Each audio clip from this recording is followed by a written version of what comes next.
1992. Holds a Sports Psychology Masters of Science degree on anxiety in tennis. He's been a speaker at the International Tennis Federation Worldwide Coaches Conference in 2003 Portugal, 2005 in Turkey, 2006 Cairo, and 2009 Valencia. He's also published articles in ITF books and official websites, which are included in the coaching's curriculum of 80 countries, and has worked on anxiety in tennis in reference to the ITF Manual of Sports Psychology. Please welcome Mr. Khaled Farouk.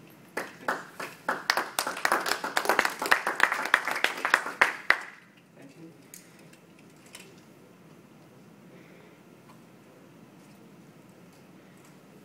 Tennis organizations exist to serve the sport and its players. Okay, that's what they're supposed to do. Usually some of them do, but we need to remind ourselves that this is the main cause of their existence, to serve the sport and its players. Developing world-class players is one of the main objectives of these organizations. And by mentioning organizations, I'm not talking only about local federations, I'm talking about clubs, private academies, regional federations, and the International Tennis Federation. Developing world-class players is one of the main objectives, among other objectives like spreading the game, making some profit, even for non-profit organizations. But for the sake of this presentation, I'm going to focus on developing world-class players. It is rare for this type of players to just appear. If it happens like this, it would have made our life much easier. Because some of the federations, they think that there is a magic stick or just a button we can push and boom, we have players. Usually, they typically follow a structured development plan that guides them throughout their careers. The WTA had a nice quote about this. After McEnroe and Connors, they didn't produce much talents in this period, and they have tried to explain what's happening, and the best explanation they got is it's making top professionals is like making a cake. You have like major ingredients, and if you put all the ingredients, sometimes you get a great cake and sometimes you don't. But if you miss one of the main ingredients, you don't have a chance of getting a cake. And they say the main ingredients is you should start with a player with a drive, and this player should be lucky enough to meet a coach with a vision and a parent with ambition. Top Tennis Gears is a framework for player development plans. It's a very flexible player development plan which can be customized to the needs of any club, organization, federation. Just to remind the organizers about the importance of and the interaction of lots of factors. It's not just only one factor. It's based on Dr. Howie Wenger's gears, where the center gear here, you put the main objective of is this organization, and this gear is influenced and driven by a set of smaller gears, like those ones. And in order for this main objective to happen, those gears should be running in synchronous. Otherwise, you don't reach your objective. This is an example of the tennis development plan we're developing in Egypt right now, where we identified our smaller set of gears. This is our main objective, and this is the set of gears that influence and drive this main gear. ETF stands for the Egyptian Tennis Federation, and this is the European Tennis Association or the Regional Association, International Tennis Federation. This is the budget, coaching, talent identification, and sports sciences. These gears can increase and decrease depending on the current situation, but having such a framework is going to put everything in perspective.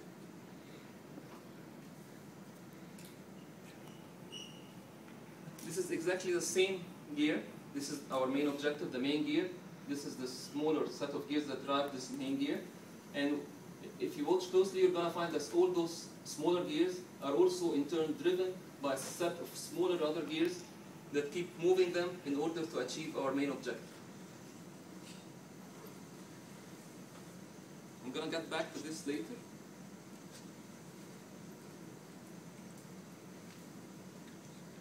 To make use of this framework, It's very simple. You have to identify your organization unique set of gears, because the demands of each organization are quite completely different than the others, and then you should put them on this framework and you start following it up. To perform optimally, all of the gears must be turning smoothly. Of course, some organizations will have success with high abilities in certain areas, like some organization has highly ranked junior players, but no players in the ATP. They might have strong club competition, a lot of players. But in order for this framework to work, we have to identify the gears that might be a bit rusty, out of synchronous, and try to handle them. That's what we're talking about. We have to spot and fix out of sync gears. Because gears, like the various components of the tennis development plan, they don't work alone. Usually they don't work alone. They work in synchrony with each other. Each organization has its big strength. It's okay to use it. It would be silly to neglect this big strength. But we have also to use that to identify other gears that are not working to the standard. Exactly like players who should always try to train outside their comfort zone. Otherwise, they're going to keep repeating the same thing over and over again. I'm going to give you some explanation of these things. This is the gear for the Egyptian Tennis Federation. This is the Egyptian Tennis Federation, the smaller gear. And it's driven by the responsibilities and the factors that the Egyptian Tennis Federation have to contribute to reach our main objective here. It has to develop a ranking system that should drive their players to reach this level. It has to develop a calendar to prepare them for international competition. And the clubs should have some influence and feedback from the federation. And the top players, after finishing this local competition, we have to select who are going to compete regionally and where are they going to compete and at what age. Then we should transition to the junior ITF. This is going to finish by 14, 15, depending on boys and girls. Then they're going to start the transition to the International Tennis Federation Juniors ITF. And then the major transition to the juniors and future ITF. Then where most of the federations have difficulties, the transition through professional tennis players. This is the budget where we all have problems. The smaller gears that drive it is the sponsors, and we have to set priorities. This is very unkind where the sponsors, usually they don't give you money. Sometimes you need clothes, you need rackets. You can get them from the sponsor. This is the gear for coaching, which has influence also in reaching this main objective. In my opinion, this is the smaller gears that are pushing the coaching gear. Coach should have a vision, because coaches shouldn't work with their players to develop them the same way we're developed, or the same way Nadal and Federer are playing, because those players, when they're going to compete at the international level, the game Nadal and Federer are playing is going to be too old. They have to have some vision. And continuous upgrading and attending conferences and workshops like here. And specialization, because most of the coaches in developing countries, they work with the player from mini tennis until he retires. Specialization is going to help us achieve better.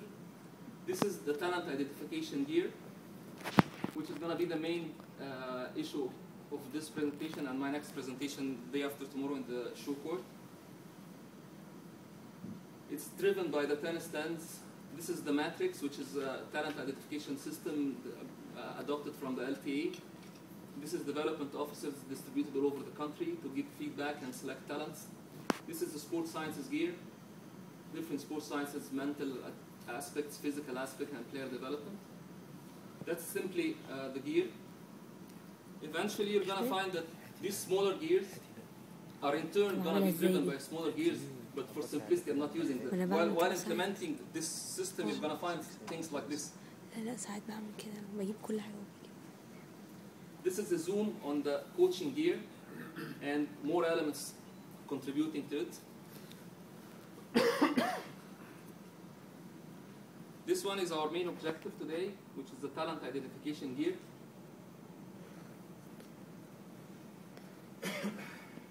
The main theme today is going to be this one. We're going to analyze it in detail, the talent code and how to unlock it.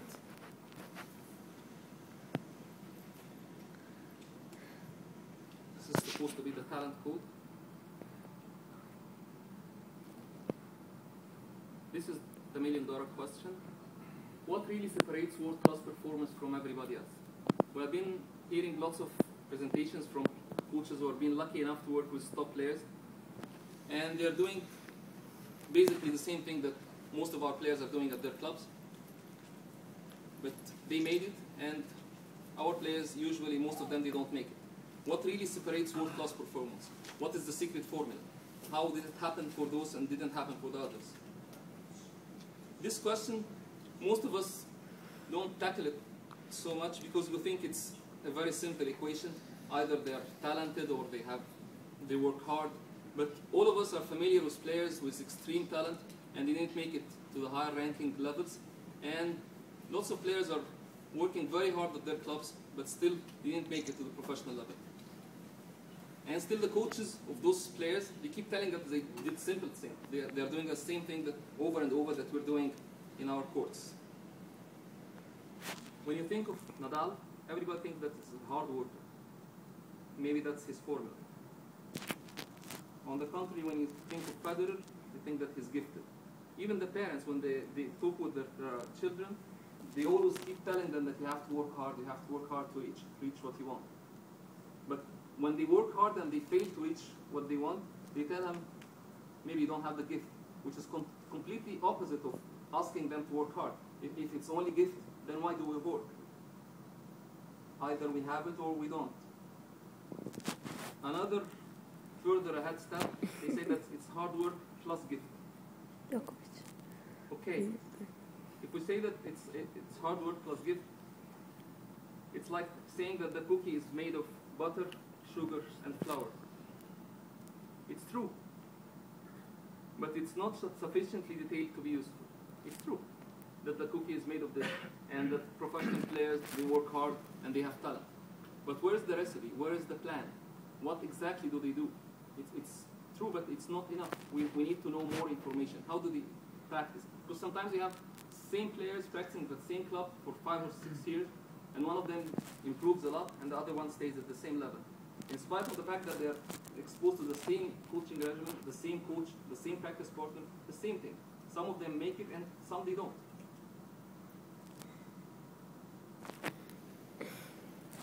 Better understanding of the fact of great performance we're not talking about this only to make professional players, because it's like 1 or 2% of the players who are working with us. But understanding and better understanding of great performance is not going to only make world-class professionals, but it's going to help us make millions of tennis players happier.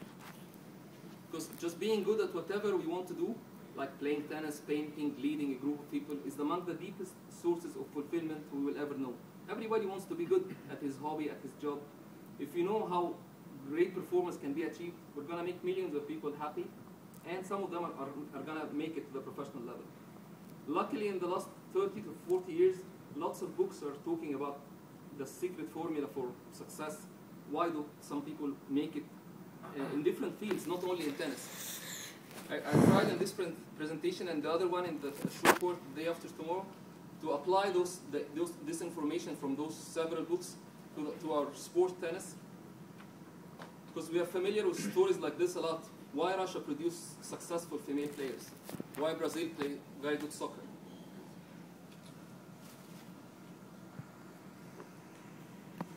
Then we're back to that million-dollar questions, which is what really separates world-class performance. The term deliberate practice, it started to get very familiar right now among coaches. It's the factor that seems to explain most about great performance. Most of the books now are coining this expression, deliberate practice, which is it's completely different what we do every day in our practice course, getting the basket and hitting millions of balls. And for example, a player today, he gets a basket and plays like 100 serves. Tomorrow he has a match, he goes to the match, he plays lousy serves. And he worked very hard yesterday. Is this deliberate practice? Is this the secret formula? Exactly what is deliberate practice and what isn't is going to be our topic today and on Thursday.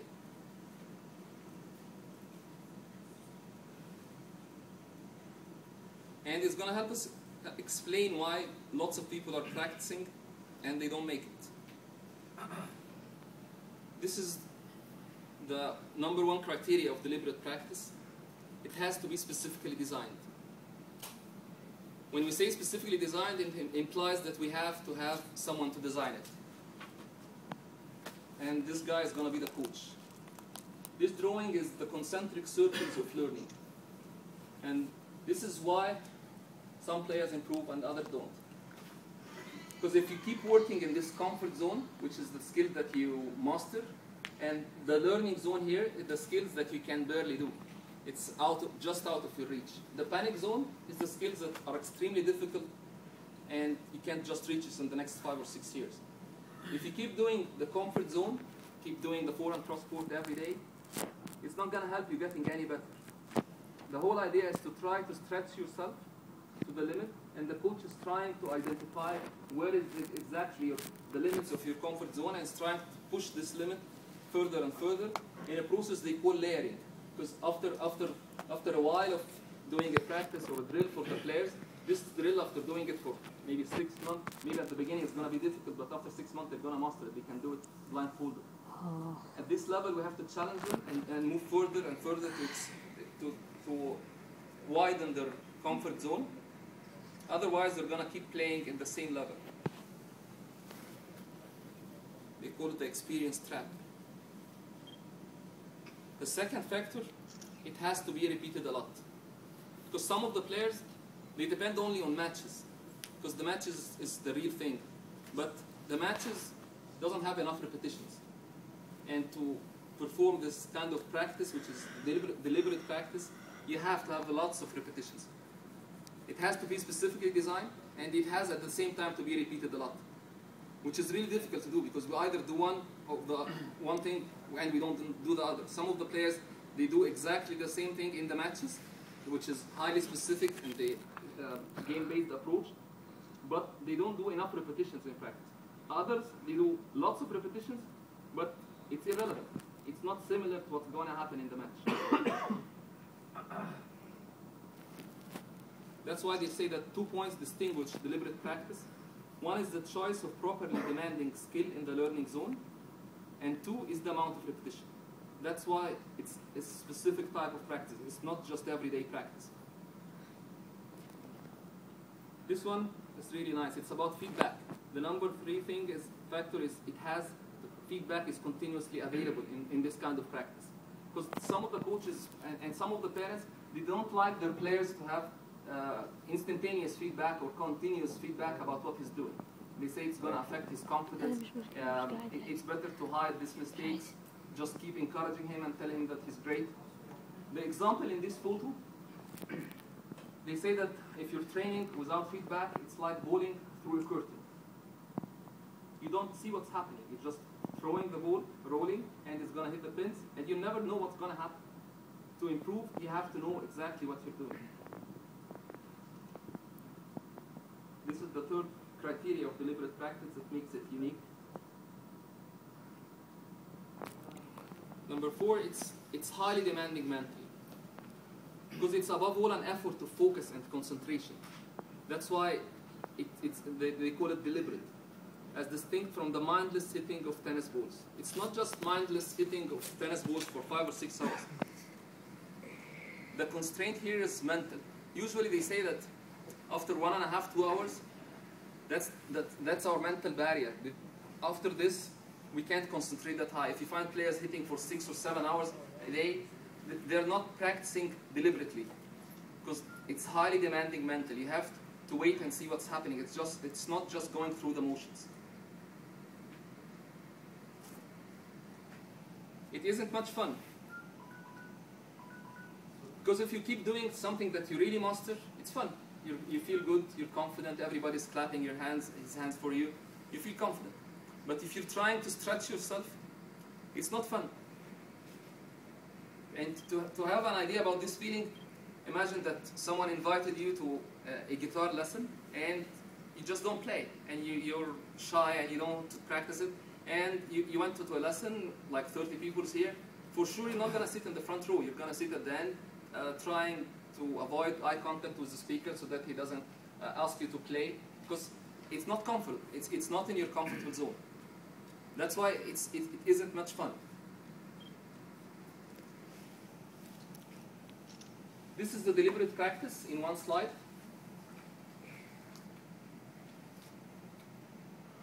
Here, that's number one. It has to be designed to improve performance. You have to see exactly what's missing in that specific player. They should not work on the same thing together. Maybe sometimes when you have two players practicing on the same court and after 3 weeks, 1 or 3 months, one of them is improving and the other is not, because the other one is, the one who is improving is trying to push himself. Maybe he doesn't have a good backhand and he's trying to push himself to keep playing it. And the other one keeps running around the backhand all the time. They're doing the same thing, but one of them is improving because he's challenging and facing his weakness, and the other one just keep doing what he's comfortable in. And the red one, it needs help. It needs a coach to specifically design it, because it's not just hitting lots of balls. This one, it has to be repeated a lot. Feedback available continuously. That's mentally demanding, and it's not fun. This one is subjective because it depends on your definition of fun. Some people get bored because of repeating lots of the same thing over and over again. In this case, they're going to find deliberate practice much more fun than just repeating things.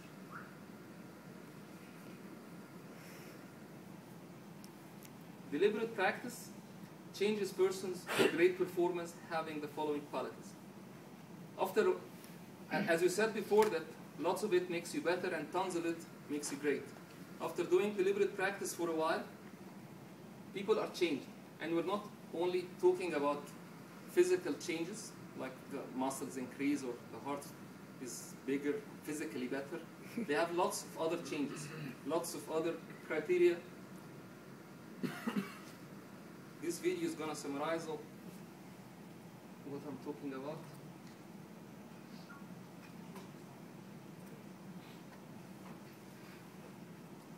It's actually moving, but it's 500 frames per second. It's very slow.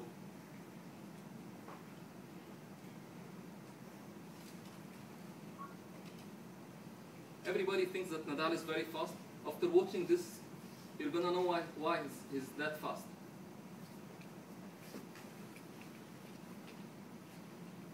Watch after the follow-through when he hits the serve.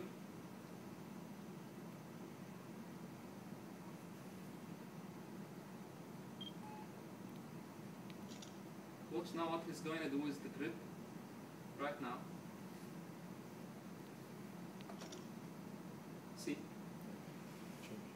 Even before finishing the stroke, he's getting ready for the next shot. That's why we see that he's really fast. He's making very good use of the seconds between the hits. If you keep watching this clip, you're going to know why he's fast. That's a kind of deliberate practice that makes those people different. They're different. One of the things that I'm going to enumerate those things maybe on Thursday because we don't have time for this now. But one of the things that changes those great performers, actually, as if they can see the future. He has time, as if he has his own time. If you see this movie, it's 500 frames per second. If you see it in regular timing, you don't see the things. And I don't think that he even knows that he switched the racket like this before the stroke. If you watch the rest of the movie, he's not just reacting. He's trying to predict what's happening. Things are happening very fast. He's predicting that the ball is going to come to his backhand, he's going to run around it. Then he gets better than what's happening and he's going to come back again because the ball wasn't as good as he predicted.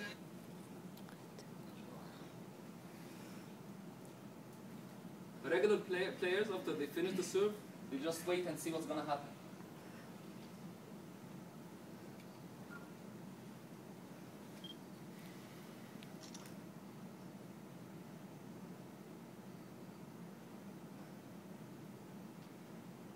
I have the same camera and I tried it with several players until like top 20 ITF.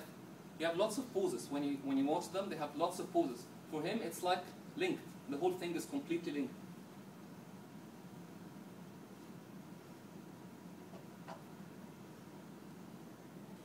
On Thursday, I'm going to start seeing how can deliberate practice change some of us to professional players or great performers like this. Thank you.